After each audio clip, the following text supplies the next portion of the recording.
est la lecture au sommaire de ce premier numéro de Qu'est-ce qu'elle dit Zazie? Les livres, ceux de Céline ou de Rebatté, les auteurs de la France Collabo sortent de leur oubli. Hasard ou inspiration du temps?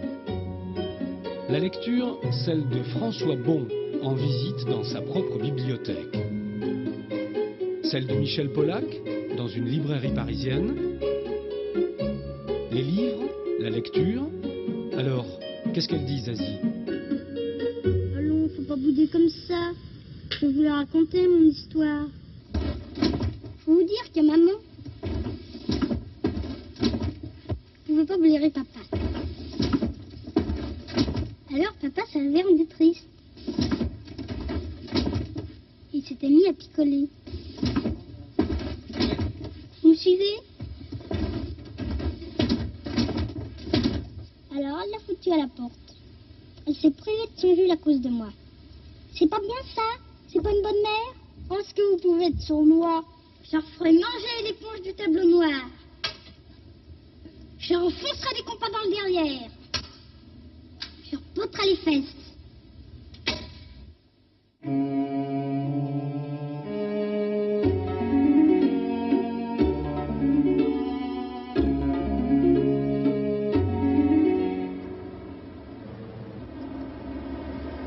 François Bon a publié 9 livres, un travail d'une absolue sincérité, des mots inédits, rassemblés pour s'aventurer au plus profond de soi. François Bon écrit presque chaque jour, avant l'aube. Mais il dit qu'il préfère lire. Il dit qu'il voit des gens derrière les livres. Qu'il voit Siménon, parce que sa grand-mère lui servait de l'essence. Flaubert ou Rabelais, parce qu'ils ont habité le pays de son enfance. Il dit qu'il préfère installer des machines qui fabriquent des belles choses. Il a appris la technique à l'école des arts et métiers. Il a monté des machines-outils dans le monde entier. À Prague, à Göteborg, à Moscou, à Bombay. À Bombay, il a lu Proust. Lire Proust à Bombay. Et le ranger chez soi, à Castelnau, près de Montpellier, avec les autres livres, dans un mur solide, pas n'importe comment, la première pierre à hauteur des yeux. Bon, Don Quichotte, oui, Don Quichotte. C'est marrant, par exemple, il y a une phrase de Stendhal et une phrase de Kafka. Ils disent tous les deux la même chose. Il faut relire Don Quichotte une fois par an. Or, Kafka n'a jamais eu accès à la lettre de Stendhal où Stendhal dit ça. Pourquoi ces deux types, Stendhal et Kafka, ont pu dire à un moment il faut relire Don Quichotte une fois par an? C'est adulte qu'on peut comprendre des bouquins comme ça, des livres écrits par un bonhomme de 62 ans. Il y a des trucs, on ne sait même pas. Le Tour de France par 2 enfants, je ne sais pas pourquoi il est là. Ça, j'ai récupéré chez mes parents, en fait. C'est un bouquin qui s'appelle Les Navigateurs solitaires. C'est des récits. Là, c'est Kouroun. C'est un gars qui s'appelait Le Toumelin. Et quand j'étais tout petit, vers 8-10 ans, on était allé voir au Croisic son bateau qui revenait de faire le tour du monde. Ça, pour moi, c'est lui, Le Toumelin. C'est resté un petit peu des modèles de bons hommes, quoi. Et puis, en tout cas, des rêves de partir. Bon, rêve de partir sur la mer, mais en fait, j'avais beau vivre au bord de la mer, j'ai jamais fait de bateau, quoi. Par contre, je lisais ça. Puis le Grand Maune, évidemment. Alors ça, où que je sois allé, ce Grand Maune, il m'a toujours suivi. Bon, faut voir les tenues, il n'est pas très beau non plus. Mais est-ce qu'on achète, ou plutôt est-ce qu'on rachète des livres qu'on a déjà lus? Simplement pour les avoir, pas pour les lire. Ah, bien sûr.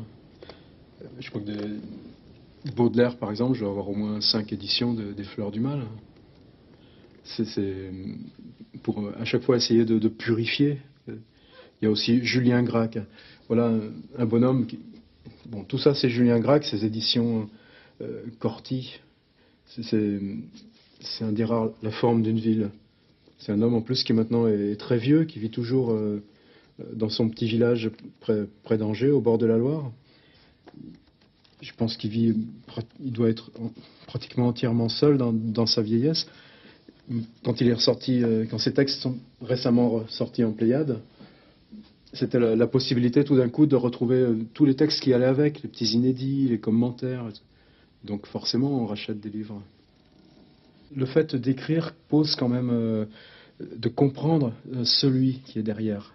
Donc de ne pas considérer le texte comme ça, Madame Bovary toute nue, mais mettre Madame Bovary dans le rapport avec l'homme de 35 ans qui à un moment donné a passé 5 ans de sa vie à faire ça. Donc lire, quand on a la chance de les avoir, les lettres qu'il a pu écrire pendant ces 5 ans, lire les textes qu'il n'a pas réussi à achever, lire les livres, bon, justement, moins réussis, mais c'est comme ça qu'on peut restituer un texte dans le travail qui a mené à lui, et donc nous-mêmes accéder à notre propre travail. Bon, Flaubert, d'accord, il a fini d'écrire, mais les contemporains, est-ce qu'on les lit, est-ce qu'on les range de la même manière? Beckett, c'est quelqu'un que en fait, je lui ai jamais parlé, mais je savais qu'il allait voir, qu'il passait à minuit, aux éditions de minuit, voir Jérôme Lindon tous les mardis à 15h. Et à chaque fois que j'avais quelque chose à faire, même juste pour prendre un livre ou pour une histoire complètement accessoire, je me débrouillais toujours pour que ce soit le mardi à 15h. Et donc, plein de fois, j'allais, il me souriait, bon, c'est jamais allé plus loin. Mais c'est vrai qu'effectivement, ça a été quelqu'un de très important, Beckett. Et là aussi, surtout, cette espèce de manière, bon, de commencer par des livres comme L'Innommable, bon, entièrement, j'allais dire noirci, ce qui n'est pas le mot, mais une prose très dense, et puis petit à petit, en avançant dans sa vie, finir par des toutes petites plaquettes. Et ça, je me rappelle toujours, par exemple, Jérôme Lindon disant « Beckett m'a amené son dernier livre, ça fait 2 pages !» Bergogneau, par exemple.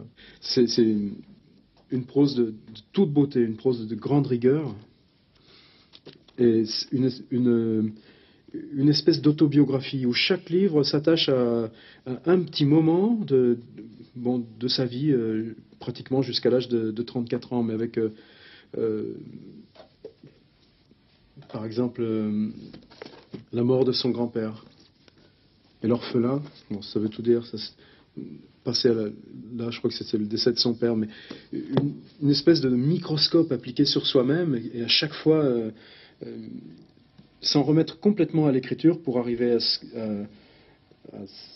à dépasser ça, quoi. C'est sans doute une des tentatives les plus curieuses qu'il y ait en ce moment. Et des fous, il y en a d'autres.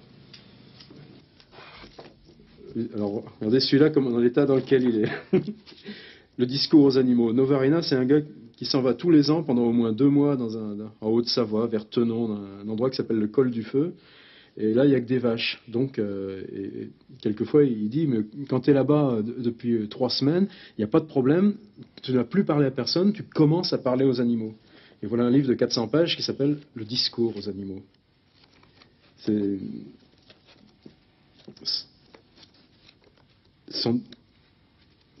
sans doute là aussi un des trucs les plus étranges qui se passe. À l'animal du temps, au premier qui ira sa tombe, au chien qui, au sol et au sol qui, à la viande à autrui, animaux à cerveau, regardez l'inscription, ils ont gravé leur tombe dans des planchers, ici repose l'homme sans les choses, tout est sans moi, voici les tombes qui sont gravées, j'ai vu les noms des phrases écrites sur un caillou, lui qui a écrit dans la nuit, lumière du monde est sans raison, et lui, si j'y mon trou sans soif. L'autre ici, j'ai vécu sans terre d'inscription. 400 pages comme ça.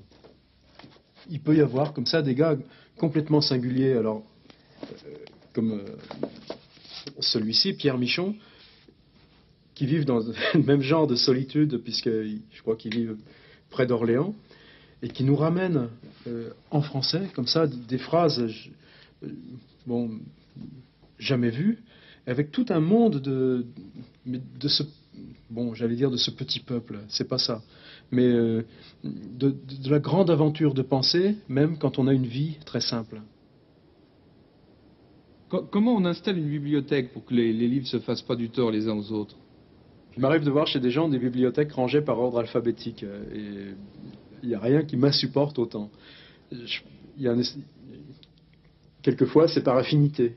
Je préfère mettre Bergogneau aux côtés de Michon, et puis ensuite il y a Beckett, Heiner Müller, et d'autres fois c'est uniquement par format, et par Edgar Poe, il est à côté de Baudelaire, hein. c'est tout. On met pas n'importe qui à côté de Kafka. L'idée d'installer vos propres livres sur cette étagère ne vous a jamais effleuré l'esprit? Non, je ne supporterais pas. Vos propres livres, alors ils sont où? D'abord, je les ai même pas tous, ils sont dans le placard à chaussures, dans le garage.